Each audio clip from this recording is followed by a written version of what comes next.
চাওঁতে চাওঁতে দুৰ্গা পূজা পাই যাম।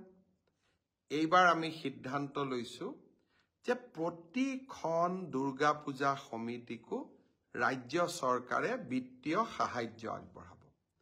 আমি বিহুৰ সময়তো বিত্তীয় সাহায্য আগবঢ়াওঁ, দুৰ্গা পূজাতো বিত্তীয় সাহায্য আগবঢ়াম, আৰু কেইদিনমান পিছত ভাওনাৰ সময় আমি ভাওনাতো বিত্তীয় সাহায্য আগবঢ়াম।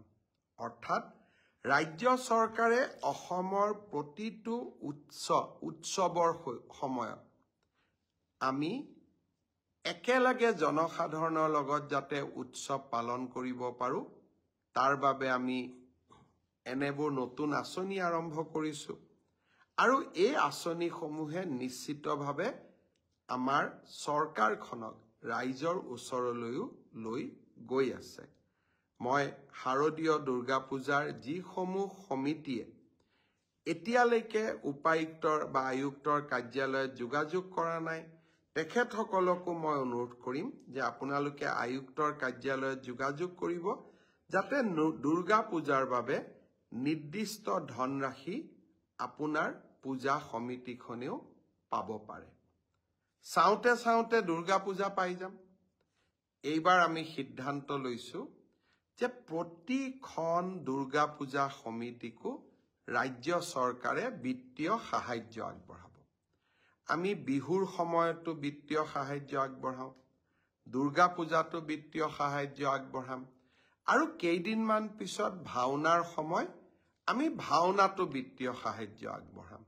অৰ্থাৎ ৰাজ্য চৰকাৰে অসমৰ প্ৰতিটো উৎসৱৰ সময়ত আমি একেলগে জনসাধাৰণৰ লগত যাতে উৎসৱ পালন কৰিব পাৰো, তাৰ বাবে আমি এনেবোৰ নতুন আঁচনি আৰম্ভ কৰিছো।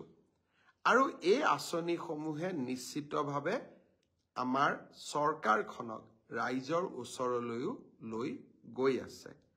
মই শাৰদীয় দুৰ্গা পূজাৰ যিসমূহ সমিতিয়ে এতিয়ালৈকে উপায়ুক্তৰ বা আয়ুক্তৰ কাৰ্যালয়ত যোগাযোগ কৰা নাই, তেখেতসকলকো মই অনুৰোধ কৰিম যে আপোনালোকে আয়ুক্তৰ কাৰ্যালয়ত যোগাযোগ কৰিব, যাতে দুৰ্গা পূজাৰ বাবে নিৰ্দিষ্ট ধনৰাশি আপোনাৰ পূজা সমিতিখনেও পাব পাৰে। চাওঁতে চাওঁতে দুৰ্গা পূজা পাই যাম। এইবাৰ আমি সিদ্ধান্ত লৈছো যে প্ৰতিখন দুৰ্গা পূজা সমিতিকো ৰাজ্য চৰকাৰে বিত্তীয় সাহায্য আগবঢ়াব। আমি বিহুৰ সময়তো বিত্তীয় সাহায্য আগবঢ়াওঁ, দুৰ্গা পূজাতো বিত্তীয় সাহায্য আগবঢ়াম, আৰু কেইদিনমান পিছত ভাওনাৰ সময় আমি ভাওনাতো বিত্তীয় সাহায্য আগবঢ়াম।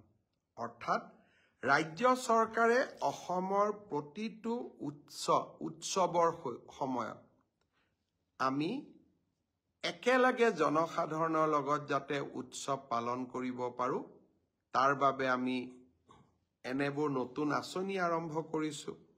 আৰু এই আঁচনিসমূহে নিশ্চিতভাৱে আমাৰ চৰকাৰখনক ৰাইজৰ ওচৰলৈও লৈ গৈ আছে। মই শাৰদীয় দুৰ্গা পূজাৰ যিসমূহ সমিতিয়ে এতিয়ালৈকে উপায়ুক্তৰ বা আয়ুক্তৰ কাৰ্যালয়ত যোগাযোগ কৰা নাই, তেখেতসকলকো মই অনুৰোধ কৰিম যে আপোনালোকে আয়ুক্তৰ কাৰ্যালয়ত যোগাযোগ কৰিব, যাতে দুৰ্গা পূজাৰ বাবে নিৰ্দিষ্ট ধনৰাশি আপোনাৰ পূজা সমিতিখনেও পাব পাৰে।